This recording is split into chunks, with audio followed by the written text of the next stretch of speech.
Hey guys, welcome to our channel. And if your EA Sports application is not installing on your system, on your PC, then this video is for you. You can do is you can open your browser and search for this VCC++ and search for it, and you can find the Microsoft First website where you can find this type of page where you can scroll down and you can find these two drivers for the VSC++.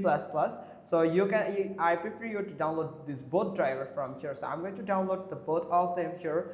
Now you have to wait until it downloads both of the exe files here. Now when it has done downloading, you have to do is you have to hover over that and you can find the file location. So let's wait to download this x86. So there is two versions, that is x86 and x64.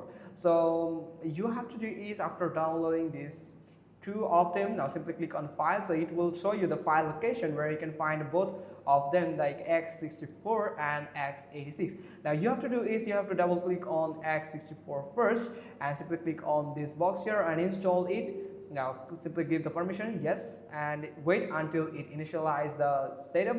So the setup is on progress, so you have to wait until it complete the setup. So you can see it is set up the Microsoft Visual C++ 2022 x64-bit minimum runtime here. You can find it here, and you have to wait until it run this set up this C++. And you can see it has just done. Now you have to do is register your PC, but not now. You have to simply, you can see the setup is successful. You have to now simply click on close, and now we have to install this VC, this Redis x86. Double click on it and again do the same process, install it, give the permission. Now you have to wait until it complete the setup process. Now here you can see it is started to set up. Now here you can see the setup is successful. Now simply click on close.